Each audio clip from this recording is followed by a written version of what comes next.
Hi මං කාවින්දා මේ මගේ YouTube channel එකේ පළවෙනි YouTube vlog එක. අද මම ඔයගොල්ලොත් එක්කයි share කරගන්න හදන්නේ මම කොහොමද තනියම අවුරුදු සමරුවේ සහ මම කොහොමද අවුරුද්දට ලෑස්ති වුණේ කියන එක. එහෙනම් අපි බලමු මේ අවුරුද්දේ අවුරුදු දවස් කිහිපය මගේ කොහොමද ගත වුණේ කියලා. මේ තියෙන්නේ මං අලුත් අවුරුද්දට කැවිලි දාන්න ගත්ත වට්ටි ටික. මේ වට්ටි මම ගත්තේ වේවැල්දිනියෙන්. එකම සමාන වට්ටි 10කුයි ටිකක් ලොකු වට්ටියකුයි සම්පූර්ණ වට්ටි 11ක් වෙන්න මං ඉදා ගත්තා. මේ පොඩි වට්ටියක් නම් රුපියල් 200ක් තමයි වුණේ. මම මේ ලොකු වට්ටිය නම් ගත්තේ කිරිබත් දාන්න. මොකද අනිත් ඒවාට වඩා චුට්ටක් ලොකු එකක් ඕනෙනේ කිරිබත් දාන්න. ඒ නිසා ඒක රුපියල් 225ක් වුණා. ඊට පස්සේ මේ තියෙන්නේ අර අවාන වගේ ඉස්සර ලංකාවේ අය පවන් ගහන්නේ. අන්න ඒකක්. මම මේකේ නම දන්නේ නැහැ.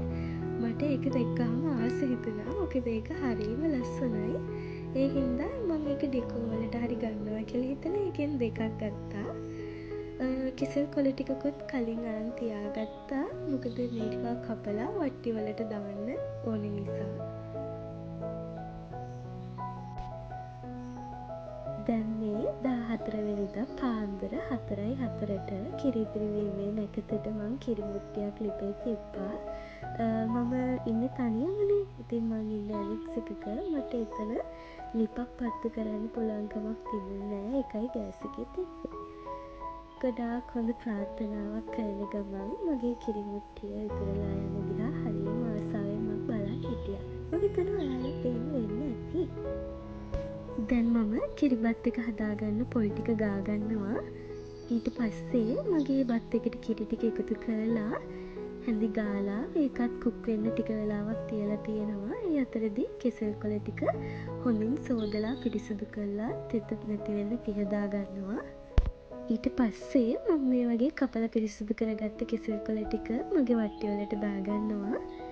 මට මේ වෙලාවේ මගේ කෙසෙල් කොළ ටික රවුමට නම් කපන්න බැරි වුණා.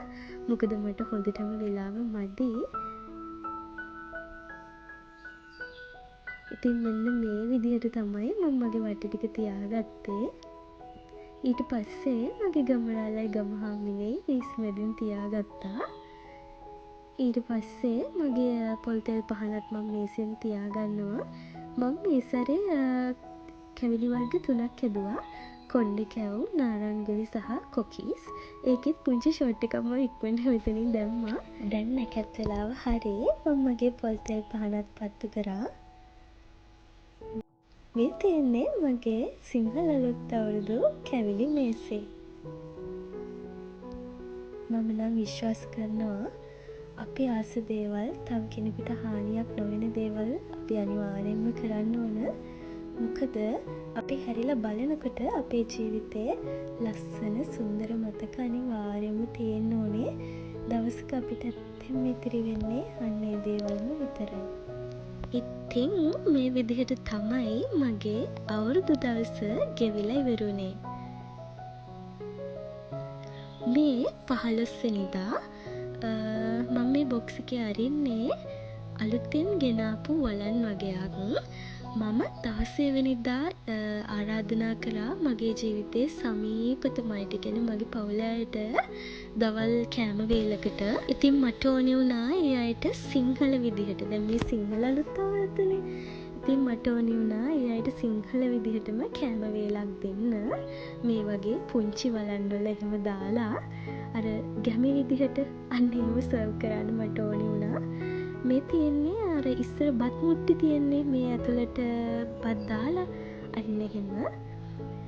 එතකොට මේ තියෙන්නේ මැටි පිඟන්. මම ඒවත් ගත්තා. මම මේවා ගත්තේ ඔක්කොම මොලගොඩින්.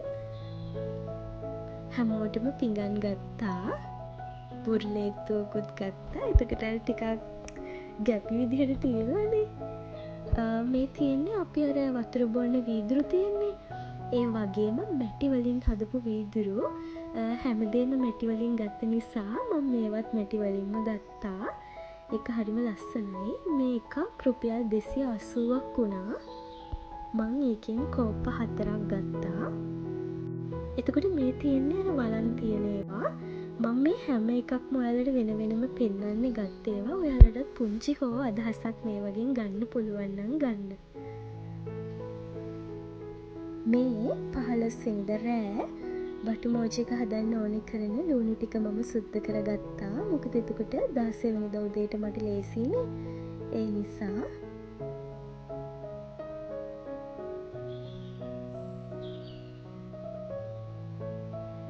මේ 16 වෙනිදා උදේ මේක තමයි මගේ අවුට්ෆිට් එක. මම ලෑස්ති වෙලා උදේට උයන්න තමයි දැන් මේ හදන්නේ. මට මේ හාල් එක ඔයාලට පෙන්නන්න වුණා. මේක තමයි මම අද උයන්න ගත්ත හාල් වර්ගේ. මේක බාස්මති වර්ගයක්. ඇත්තෙන්ම කැඩෙන්නේ නෑ. හොඳට තියෙන හාල් එකක්. මම මේ අද උදවසේ උයන ඒවා ටික ටික පෙන්නුවට මට මේවා හරියටම ඔයාලට පෙන්වන්න බැරි වුණා. මොකද ගොඩ දෙනෙකුට උයන වෙලාවට වීඩියෝ කරන්න ටිකක් අමාරුයි. ඔයාලා දන්නවනේ මේ වෙලාවට කිචන් එක ගොඩක් බිසිනේ. එතකොට ඒක කරන්න ටිකක් අමාරුයි. ඒ නිසා මම මේ වගේ සුද්ද කරන සෝදනයව විතරයි ෂොට්ස් ගත්තේ වීඩියෝ. දැන් මම මේ බෝන්ච් ටික සුද්ද කරගන්නවා.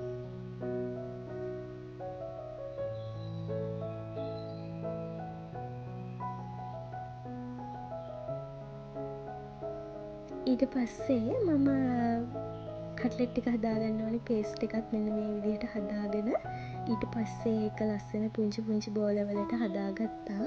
හදලා ඒක බැද්දා. මේ තියෙන්නේ මගේ දවල් කෑම මේසේ.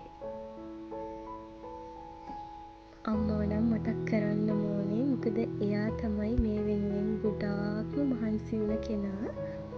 අද අපි හදලා තියෙනවා බටු මෝජු, අල තෙල් දාලා, බීට්රූට් කරි, අච්චාරු, බෝංචි, පෝක් කරි, චිකන් කරි, පොලොස් කරි, පරිප්පු, එළවලු සලාදයක්, ඒත් එක්කම කට්ලට් සහ පපඩම්. මේ ටික තමයි දවල් කෑමට අපි හැදුවේ. ඉතින් හැමෝම එකතු වෙලා කෑම බෙදාගෙන කෑම කාලා ඒ ටයිම් එක ස්පෙන්ඩ් කරා. මට ඒ වගේ නම් වීඩියෝ ගන්න බැරි වුණා. ඒ වගේම අපි ලූඩෝ ප්ලේ කරන්නත් දාගත්තා. මට ඒකත් ඇත්තෙන්ම ඔයාලට පෙන්නන්න බැරි වුණා. සහ ඒකෙත් වීඩියෝ ක්ලිප් එකක් ගන්න බැරි වුණා. ඉතින් මේ මගේ පළවෙනි ව්ලොග් එක නිසා මේකේ ගොඩාක් අතපසුයින් සහ වැරදීම් තියෙන්න පුළුවන්. ඒවටත් සමා වෙන්න කියන ගමන් මම අද දවසේ මගේ ව්ලොග් එක නතර කරනවා. ඉතින් මාව ආදරෙන් අහගෙන හිටියට, ආදරෙන් බලාගෙන හිටියට ඔයාලා හැමෝටම ගොඩාක් ස්තුතියි. ආපහු දවසක මේ වගේ ලස්සන ව්ලොග් එකකින් එනකම් මම එහෙනම් ගිහින් එන්නම්. ඔයාලට සුබම සුබ දවසක්.